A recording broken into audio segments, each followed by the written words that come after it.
talent here in Connecticut. Great guy, has lots of information. He's been in the entertainment industry for like 107 years. He won't tell me how old he is, but he's been in the entertainment biz for a long time. So tune in on May the 3rd for that.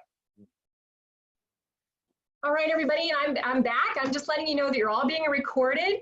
And again, I'm Votaw. I'm the president of the new chapter of iBurbs. We're so glad to have you here for sit virtually at the desk of Clement Clarke Moore. And I would like to introduce our special guest today. I can't believe we landed this special guest. I'm so excited. All we had to do was ask. Her name is Debra Schmidt Bach, and she is the curator of decorative arts at the New York Historical Society. And she is going to present everything you could possibly think of about the desk of Clement Clarke Moore. And this is the actual desk that we believe that he wrote A Visit from St. Nicholas on, or maybe he didn't. There's some controversy here, and we're going to stir the pot. And thank you so much. Can we have some virtual applause for our new friend, Debra? Now, how will this work with the slides? You'll put the slides up for me? I'm going to do that right now. Okay. So we can go to the first slide. Is this it? That is it. Let me just make sure that, oh no, the first, okay, well that's the title slide, but the next slide would be great. Okay, there we go. So yeah, thank you so much for having me, and I'm really excited to give you a brief overview of the history of this desk. This desk that you're looking at in the photograph is the desk that we believe Clement Clarke Moore wrote A Visit from St. Nicholas on. And before we talk about the desk and some of the attribution issues we've faced with it, I want to tell you a little bit more about Clement Clarke Moore, because I think that's very relevant to this story. Most Americans know him as the author of the classic poem, but he had actually a very long career as a theologian and a scholar of ancient Greek and Hebrew languages. He was a professor at the General Theological Seminary for many, many years, for most of his career. He was also the son of two New Yorkers, one of whom, his father, was a very influential theologian named Bishop Benjamin Moore, and his mother was Charity Clarke Moore. And it's important to keep in mind who his parents were, because his mother was the daughter of a British Major General named Thomas Clarke, who came to the New York colony in the early 18th century and then decided to stay. And her mother was a member of the Fish family, an old New York family. And that's important also because the Fish family intermarried with Peter Stuyvesant's family very early on. So two important facts to keep in mind. Now, a little bit more about Clement Clarke Moore's father. His father was the rector of Trinity Church in New York City and was named the bishop of the Diocese of New York in 1801. He also served as president of Columbia College from 1801 to 1812. And he was in attendance, we believe, at George Washington's inauguration, which happened downtown in New York City in 1789. And he gave the last rites to Alexander Hamilton. So that's a little bit of background about Moore's lineage. Moore was actually a prolific writer. He wrote many, many different poems and articles. He also wrote a very well-known Hebrew and English lexicon, a dictionary, in 1809. So all of these activities were what he was engaged in as a regular part of his life. He married in 1813, and he and his wife, Elizabeth, had 9 children between 1815 and 1826. Unfortunately, many of the children died young, either as children or into their early adult years. And then Moore's wife died fairly young as well in 1830. And so he was left with 7 children when she died. And he never remarried and spent a lot of his time taking care of his children. That was their education and raising them were priorities to him. So the desk that you're seeing, this is the desk open. So that's we refer to it as a secretary and chest of drawers. So underneath are some drawers, and the desktop folds down, and then you see lots of niches in the desk. And I think if you go to the next slide, you get a close-up of some of the niches.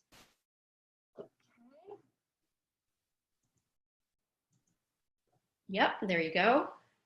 And just to go one further to the next slide, this desk was made by a New York City cabinet maker named Michael Allison. Michael Allison was in business downtown in New York City, basically from about 1800 into the 1840s.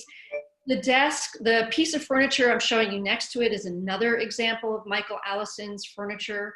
Michael Allison's furniture was not the highest style furniture in New York of the period, but would definitely have been the kind of desk that a man like Clement Clarke Moore would have used in his home office. So if we can go to the next slide. So this is a black and white photograph of an autographed manuscript that Clement Clarke Moore gave to the New York Historical Society. In 1862, the librarian of the Historical Society asked Moore to write out the poem himself and to give that to the society, which he did right before he died. As many of you know, Clement Clarke Moore is believed to have composed the poem originally in 1822 at his home. And then for Christmas Eve that year, he read the poem to his children. Now, the poem was then published a year later in 1823 in the Troy, New York Sentinel. And it was published as written by an anonymous poet. Mm-hmm. And we also don't know precisely who gave the newspaper the poem. Moore did not acknowledge himself as the writer of the poem for many years, and there were a lot of different theories about why that was, that I don't think we really need to get into today. But he was publicly attributed as the writer of the poem in 1837 in a book of poetry called the New York Book of Poetry, which was published that year. He then acknowledged his own authorship of the poem in 1838 and published the poem under his name in 1844. So there was some lag time between when he publicly acknowledged the poem and when he wrote it. Let's see. So Moore's description in the poem really has become the public legacy of who Santa Claus is now today. He described a very jolly Saint Nicholas. And I think it's important to keep that in mind as we talk about the debate a little bit. So let's talk about the debate about the authorship of the poem. The debate centers on an analysis, a textual analysis of the poem, of the syntax of the poem, that was done by a Vassar College professor around 2000. And he published a book. And in his study, he felt that comparing the way the poem was written, it seemed like the syntax and the text was very, very different in the way it was composed than it is compared to other of Moore's poetry. Now, that set off a lot of debate about the authorship of the poem. There also, over the years, had been some debate about the poem being authored by a member of the Livingston family from upstate New York. And that was pretty easily disproven. The member of the family who was attributed historically died before the poem could have been written. But so there was some debate floating around well in advance of 2000. But many other scholars have since then focused on looking at Moore's writing, and right now the theory has essentially been disproven that Moore and I think most people still believe that Moore wrote the poem, that the poem is very much in keeping with the kind of syntax he's used in other poems. And there are several different scholars who have taken on that part of the debate. So, but I think it's important in thinking about the debate and thinking about whether or not Moore authored the poem, to look a little bit at where Moore's idea may have come from. And I think the poem makes more sense when you think about it by looking at the other cultural activity that was going on during the period. So Moore was probably influenced in part in a lot of his writing, not just this poem, by some of the other writers of the day, particularly Washington Irving, who wrote a very famous history of New York, now known as Knickerbocker's History of New York, which was a comedic history of New York. But within that story, he depicts Saint Nicholas and talks about him as the patron saint of New Amsterdam. Irving's book actually was part of a whole movement to recognize people of Dutch heritage who were living in New York. And so this came about during a time when the city was starting to change quite a bit. So people from families that were traceable back to the original Dutch colonists were very, very concerned about some of the changes that were happening, and that the old city was quickly disappearing in front of them. And you know, we definitely understand how quickly the city changes today. So Knickerbocker history is what this kind of genealogical and heritage push was known as, was very popular among upper class New Yorkers, primarily gentlemen. And Washington Irving, in fact, founded the St. Nicholas Society in 1835, were members of New Yorkers of Dutch ancestry. And actually, Washington Irving was very involved with the New York Historical Society as well. And I didn't realize until I started to put this PowerPoint together that St. Nicholas actually is the patron saint of the New York Historical Society. Wow. Yeah, it's very interesting. If you could go to the next slide. So Moore's description of St. Nicholas also came after another famous broadside or engraving illustration of St. Nicholas, and that's what I'm showing you here. This shows you an image of St. Nicholas that was commissioned by the New York Historical Society in 1810 for their first celebration of the Festival of St. Nicholas, which at that time was held on December 6th.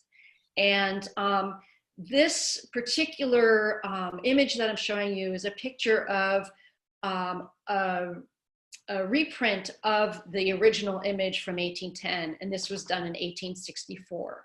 So the Historical Society commissioned this from a man named Alexander Anderson, who was a former physician and became a very well-known engraver in New York during the period. And his depiction of St. Nicholas merged old Dutch folklore about St. Nicholas, and as well as kind of current day from that period of the way St. Nicholas was depicted. But it also brings in different elements that start to relate it to New York as well. But you see in this slide a fireplace and a good girl and a bad boy. And so that's where we start seeing some of that imagery. If we could go to the next slide. So another example of some of the art that came out of this Dutch heritage movement is this painting, which is also in the New York Historical Society collection by Robert Walter Ware. And Ware's depiction also kind of merges ideas that were in Washington Irving's description of St. Nicholas in his history of New York. And I also wonder if maybe some of his inspiration came from Clement Clarke Moore's poem. This was painted in 1837. Robert Ware was another member of these Knickerbockers. So the heritage was, understanding the heritage was both kind of a personal as well as a somewhat professional interest in of his. There are 6 paintings of St. Nicholas by Ware that are known to survive. One is at the Smithsonian, one is at the Historical Society, another at the Brooklyn Museum, and then 3 are in private hands. And they're all a little bit different. So circling back to the desk, and if we go to the last slide again. Anna had his finger up alongside his nose getting ready to go up that chimney. Yes, absolutely. And I believe that Washington Irving makes an allusion to that as well. So here's the desk. Now, we believe that the desk belonged to Moore and was used by him. We can't prove it and document it definitively, but knowing a little bit more about how the desk was given to us, I think helps to understand that, at least in my eyes, I think it probably was his. The desk was donated to the Historical Society in 1956 through the family of a woman named Harriet Butler, along with her own letters that she had written describing the ownership of the desk and its connection to Clement Clarke Moore. Now, Harriet Butler, interestingly, was the daughter of a man named Reverend David Butler. Reverend David Butler presided over St. Paul's Church in Troy, New York. Young Harriet Butler was, the story goes, was at the Moore's house when Clement Clarke Moore read the poem to his children in 1822. And it is believed that when she heard the poem, she wrote it down in her own personal copybook. And then 1 year later, she is the candidate for the person who gave the poem to the Troy Sentinel, where it was first published in 1823. So she was very much enamored with the poem. She may have been the person who gave it to the Troy Sentinel, and I think her background certainly, and the fact that she was from a family from Troy, New York, certainly makes that plausible. Now, how Harriet Butler came to be in possession of the desk, we don't know for sure, and that's what we can't, that's one of the 2 things we cannot confirm about it. Harriet Butler never married, so the desk descended through a cousin and then through his family. But I do think it's important to understand that Clement Clarke Moore and Harriet Butler's father were very close associates, and in fact, one of her brothers was named Reverend Clement Moore Butler. So that gives you a very quick overview of the history of the desk and why we say we believe that it belonged to Moore and we believe that he wrote the poem. It kind of, I think this outlines for you a little bit of the story behind the controversy and, you know, attribution of authorship by Moore. But I'll turn it back over to you if you have questions. Everybody, you are all unmuted, please. Questions for Debra?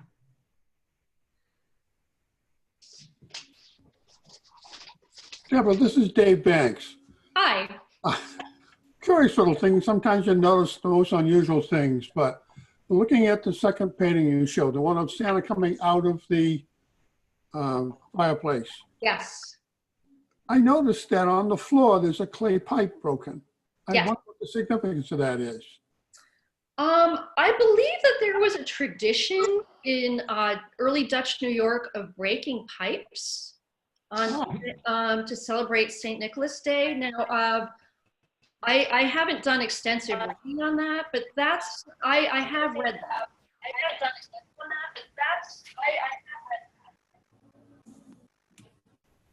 So everybody, I'm hearing some background noise really quickly. I'm going to mute everybody quickly. And I'm going to allow you to unmute yourselves. When you want to speak, you can speak.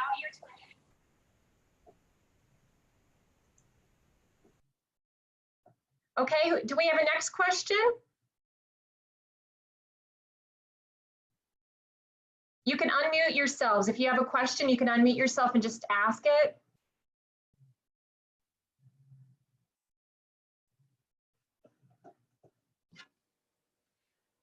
Oh, I know you're burning. Carol, there we go, Carol. Yes. Do you have anything else in the Historical Society related to Christmas in New York, those early years? We don't have as much as you would think.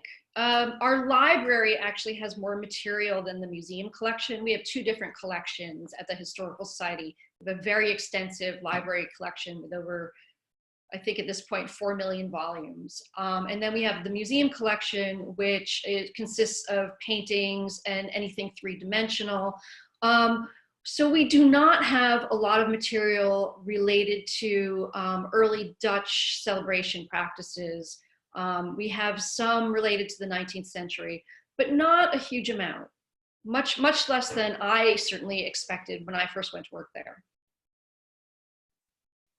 Is it safe to say that Santa Claus is a New York invention? Is it the Santa Claus as we know him in America? Is he a New York invention? You know, I think certainly St. Nicholas, as we know him, was a New York invention. And despite the fact that St. Nicholas was a Catholic saint, it appears that early Dutch New Yorkers really stayed true to celebrating St. Nicholas and revering him as a patron of children, as a patron of New Amsterdam. I've also read that he was the patron saint of the greater colony of New York, although I've only read that in one place. So yes, it does appear, like many things, that the whole idea of celebrating St. Nicholas in a very wholehearted cultural way may have originated for the United States in early colonial New York.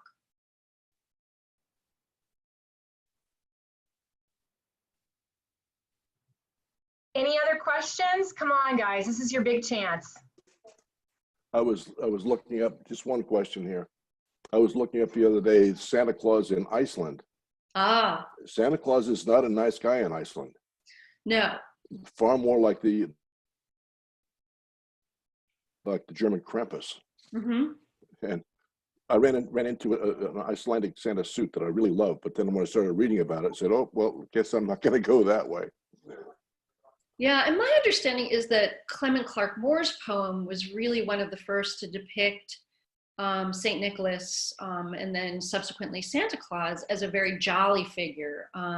The St. Nicholas depicted in the Alexander Anderson engraving isn't quite as jolly and friendly. And even in the Ware painting, Santa, in some of the different paintings, Santa can be a little more or less friendly and a little menacing sometimes. So he's depicted a bit differently. Now, Clement Clarke Moore owned Chelsea. His estate was Chelsea that became the actual neighborhood in Manhattan of Chelsea. Is that correct? That's correct. So Clement Clarke Moore's mother inherited that land from her father. And when she died, Clement Clarke Moore inherited the land.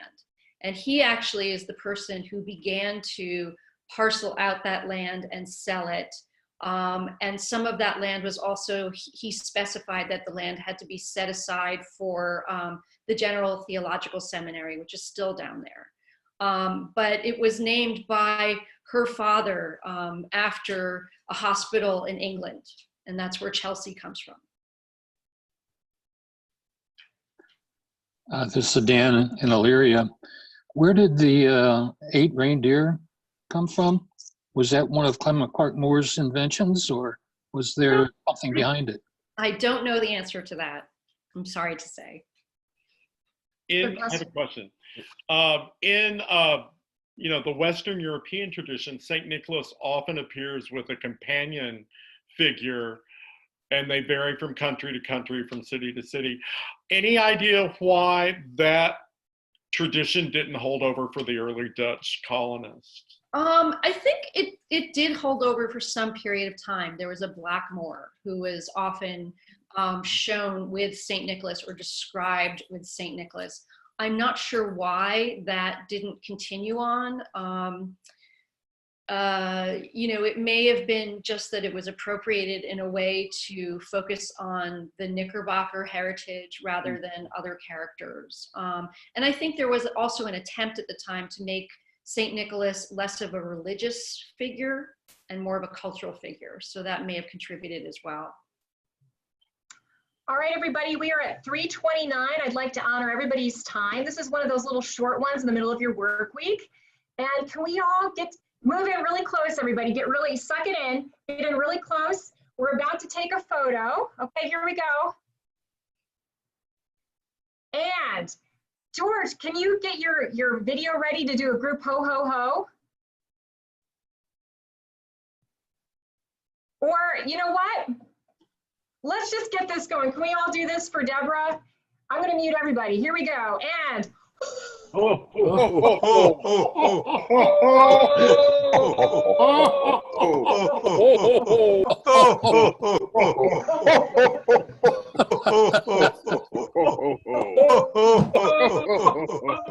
Lots of jolliness there. Let's give Debra an actual round of applause. This was wonderful. Thank you so much. Oh, thank you for having me. Very nice to meet you all. I wish all of my Zoom meetings ended with ho, ho, ho. That was terrific. Thank you. Thank you very much. Thank you so much. I'm going to stay on a little bit more. I want to stay on a little longer if you all wanted to stay on. But Debra, thank you. We want to honor your time. And I can't believe you did this. This was great. Take care, everyone. Thank you again. Thank you. You're welcome. Bye-bye. Bye. Bye-bye. Thank you. That was terrific. It was. That was awesome.